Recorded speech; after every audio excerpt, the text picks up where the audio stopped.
Welcome you all guys once again. I am Arsha Mayanandan और आज का जो सेशन हम स्टार्ट करने वाले हैं ये सारे के सारे वीडियोस आपको प्लेलिस्ट में मिल जाएंगे एंड टॉपिक वाइज वीडियोस अब हम कंप्लीट करेंगे। बहुत सारे एग्जाम्स में जैसे हम जाते हैं तो किसी भी टॉपिक से 1-2 क्वेश्चन 3 क्वेश्चंस करके जाते हैं और वो इम्पोर्टेंट टॉपिक्स होते हैं जो हर एक एग्जाम में रिपीट होते हैं। उस टॉपिक से हर एक एग्जाम में क्वेश्चंस पूछे जाते हैं। तो मैंने सोचा कि क्यों ना हम हर एक टॉपिक वाइज 30, 40, 50 क्वेश्चंस ऐसे करके जाएं जो कि आपके आने वाले किसी भी एग्जाम में अगर उस टॉपिक से क्वेश्चन पूछा जाता है तो वहां से क्वेश्चंस आपके लड़ जाए। सो इस प्लेलिस्ट में टॉपिक वाइज सारे के सारे क्वेश्चंस आपको मिलेंगे मिडिवल हिस्ट्री के। उसी तरीके से हर एक सब्जेक्ट का अलग अलग टॉपिक वाइज वीडियो आपको प्रोवाइड किया जाएगा। सो अगर मेरी मेहनत पसंद आती है तो चैनल को लाइक एंड सब्सक्राइब कर लीजिएगा, साथ ही साथ बेल आइकन प्रेस कर लीजिएगा सो दैट आने वाला हर एक वीडियो आपको टाइम टू टाइम मिलता रहे। सो फर्स्ट क्वेश्चन है आज का हमारा। सबसे पहले तो मैं आपको ये बताना चाहूंगी कि हम हर एक ऐसा नहीं है कि इसमें 30 या 40 क्वेश्चंस हैं तो हर एक टॉपिक से 30-40 क्वेश्चंस ही कवर करेंगे, नहीं। जितना इम्पोर्टेंट क्वेश्चन बन सकता है, अगर जैसे मान लीजिए कि किसी और टॉपिक से 100 क्वेश्चंस बन सकते हैं, इम्पोर्टेंट जैसे क्वेश्चंस पूछे जा सकते हैं तो हम 100 क्वेश्चन कंप्लीट करेंगे। तो उसी तरीके से मिडिवल के बाद मॉडर्न एंशिएंट एंड साइंस का, फिजिक्स, केमिस्ट्री, बायोलॉजी, ज्योग्राफी का, ये सारी चीजें हम 1 बाय 1 कंप्लीट करेंगे। सो फर्स्ट हमारा है मिडिवल हिस्ट्री का, जिसमें है सर्वप्रथम हिंदू ब्राह्मणों पर जजिया कर किसने लगाया था। तो सबसे पहले तो हम आज कंप्लीट कर रहे हैं तुगलक डायनेस्टी। ओके, यहां से क्वेश्चन है पहला, सर्वप्रथम हिंदू ब्राह्मणों पर जजिया कर किसने लगाया था। तो ये लगाया था फिरोज शाह तुगलक ने। नेक्स्ट क्वेश्चन है, सन की बादशाह के नाम से किसे जाना जाता है। तो ये मोहम्मद बिन तुगलक को जाना जाता है। शाहजादा मोहम्मद किस उपाधि के साथ दिल्ली की गद्दी पर बैठा था। तो ये नसरुद्दीन मोहम्मद शाह की उपाधि के साथ दिल्ली पे बैठा था। मोहम्मद बिन तुगलक ने दोआब के उपजाऊ प्रदेश में कितना कर लगाया था। तो उपज का 50% लगाया था। सारे के सारे क्वेश्चंस काफी इंपॉर्टेंट है, आप इसको याद करके जरूर जाइएगा। मोहम्मद बिन तुगलक ने देवगिरी का नाम क्या रखा था। तो दौलताबाद रखा था। यहाँ पे एक सजेशन मैं आपको देना चाहूंगी, जैसे आप अपना रिवीजन नोट्स प्रिपेयर करते हैं तो यहाँ पे रिवीजन नोट्स में आपको तुगलक वंश लिखना है और उसके बाद जो जो पॉइंट्स आपको, ये क्वेश्चन के फॉर्मेट में मत लिखिएगा, काफी सारा टाइम आपका वेस्ट हो जाएगा। जो जो पॉइंट्स आपको नहीं आता है वो फर्स्ट पॉइंट हमने यहाँ लिख दिया, फिर सेकंड पॉइंट यहाँ लिख दिया, थर्ड पॉइंट यहाँ लिख लिया। ऐसे में क्या एक पेज में आपका तुगलक डायनेस्टी कंप्लीट हो जाएगा। तो आप इस तरीके से अपना रिवीजन नोट्स प्रिपेयर कर सकते हैं किसी भी एग्जाम से पहले रिवीजन करने के लिए। मोहम्मद बिन तुगलक ने कृषि के विकास के लिए किस विभाग की स्थापना करी थी। तो दीवाने कोही की स्थापना करी थी।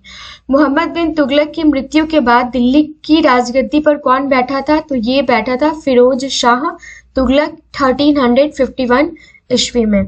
मोहम्मद बिन तुगलक की मृत्यु कब और कैसे हुई थी। तो 1351 ईस्वी में हुई थी। बीमार होने के कारण उसकी मृत्यु हुई थी। मोहम्मद बिन तुगलक जो है ये दिल्ली की गद्दी पर कब बैठा था। तो ये बैठा था 1325 ईस्वी में। ओके, मोहम्मद बिन तुगलक अपनी राजधानी को दिल्ली से हटाकर कहाँ ले गया था। तो ये काफी इंपॉर्टेंट क्वेश्चन है। दिल्ली से हटा के इसने कहाँ कर लिया था। तो ये कर लिया था इसने देवगिरी। नेक्स्ट क्वेश्चन है हमारा, मोहम्मद बिन तुगलक अपनी राजधानी को दौलताबाद से हटाकर फिर से ले गया था कहाँ। तो दौलताबाद से फिर पुरानी राजधानी दिल्ली वापस ले गया था। मोहम्मद जूना खां किस नाम से दिल्ली की गद्दी पर बैठा था। तो मोहम्मद बिन तुगलक के नाम से। और मध्यकालीन इतिहास में पहला कल्याणकारी शासक किसे माना जाता है। तो ये फिरोज शाह तुगलक को माना जाता है। फिरोज शाह तुगलक ने दिल्ली में किस दुर्ग का निर्माण करवाया था। तो ये फिरोज शाह कोटला का। फिरोज शाह तुगलक ने कौन सी प्रसिद्ध नहर बनवाई थी। तो यमुना नहर बनवाई थी। और फिरोज शाह तुगलक ने कौन कौन से नगरों की प्रमुख नगरों की स्थापना की थी, तो ये हिसार, फिरोजाबाद, जौनपुर, फिरोजपुर और फतेहाबाद, ये सारे के सारे याद रखिएगा, इंपॉर्टेंट है। फिरोज शाह तुगलक कौन था? तो ये फिरोज शाह तुगलक मोहम्मद बिन तुगलक का चचेरा भाई था। तुगलक की मृत्यु के बाद दिल्ली की गद्दी पर कौन बैठा था? तो फिरोज शाह तुगलक का पौत्र पोता तुगलक शाह बैठा था। और फिरोज शाह तुगलक की मृत्यु कब हुई थी? तो ये 1388 में हुई थी। नसीरुद्दीन मोहम्मद शाह की मृत्यु के बाद दिल्ली की गद्दी पर कौन बैठा था? तो ये नसीरुद्दीन मोहम्मद शाह का पुत्र हुमायूं बैठा था। नेक्स्ट क्वेश्चन है, दिल्ली सल्तनत के इतिहास में किस शासक ने अपने आप को खलीफा का नायाब घोषित किया था? तो ये फिरोज शाह तुगलक ने किया था। तुगलकाबाद की नींव किसने रखी थी? तो ये गयासुद्दीन तुगलक ने रखी थी। तुगलकाबाद कहाँ है? तो ये दिल्ली के निकट है। तुगलक शाह के बाद दिल्ली की गद्दी पर कौन बैठा? तो फिरोज शाह तुगलक का दूसरा पौत्र अबू बकर बैठा था। नेक्स्ट क्वेश्चन है, तुगलक वंश के पतन के बाद दिल्ली की गद्दी पर किस वंश का शासन स्थापित हुआ? तो ये सैयद वंश का स्थापित हुआ। और तुगलक वंश की किस शासक ने सांकेतिक मुद्रा का प्रचलन किया था? तो काफी इंपॉर्टेंट क्वेश्चन है, मोहम्मद बिन तुगलक ने। तुगलक वंश के किस शासक के शासनकाल में भयंकर अकाल पड़ा था? तो ये मोहम्मद बिन तुगलक के शासनकाल में भयंकर अकाल पड़ा था। तुगलक वंश के किस शासक के बारे में कहा जाता है कि इनका शासन दिल्ली से पालम तक है? तो नसरुद्दीन मोहम्मद शाह के बारे में कहा जाता है। ये सारे के सारे क्वेश्चंस काफी बार पूछे गए हैं। तुगलक वंश का अंतिम शासक कौन था? तो ये नसरुद्दीन मोहम्मद शाह था। और तुगलक वंश का अंत कब हुआ था? तो ये 1412 ईस्वी में हुआ था। नेक्स्ट क्वेश्चन है हमारा, तुगलक वंश की स्थापना कब हुई? तो ये 1320 ईस्वी में हुई।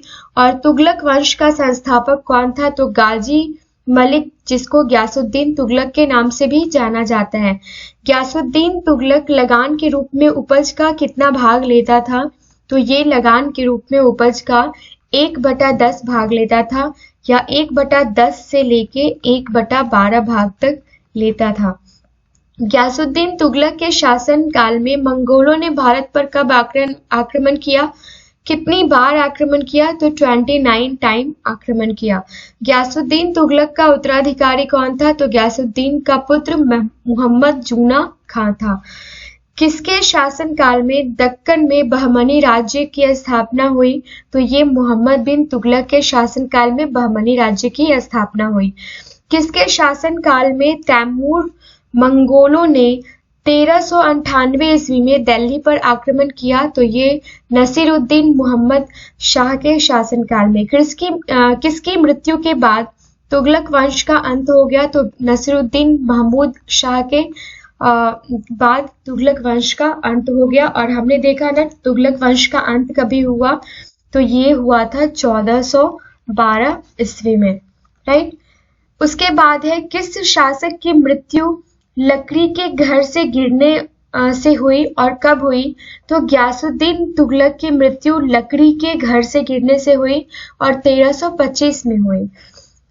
इब्न बतूता को अपना राजदूत बनाकर किसने चीन भेजा था? तो मोहम्मद बिन तुगलक ने भेजा था। नेक्स्ट क्वेश्चन है, अलाउद्दीन सिकंदर शाह की मृत्यु के बाद दिल्ली की गद्दी पर कौन बैठा था? तो नासिरुद्दीन महमूद शाह बैठा था। और अबू बकर के बाद दिल्ली की गद्दी पर कौन बैठा था? तो ये शाहजादा मोहम्मद बैठा था।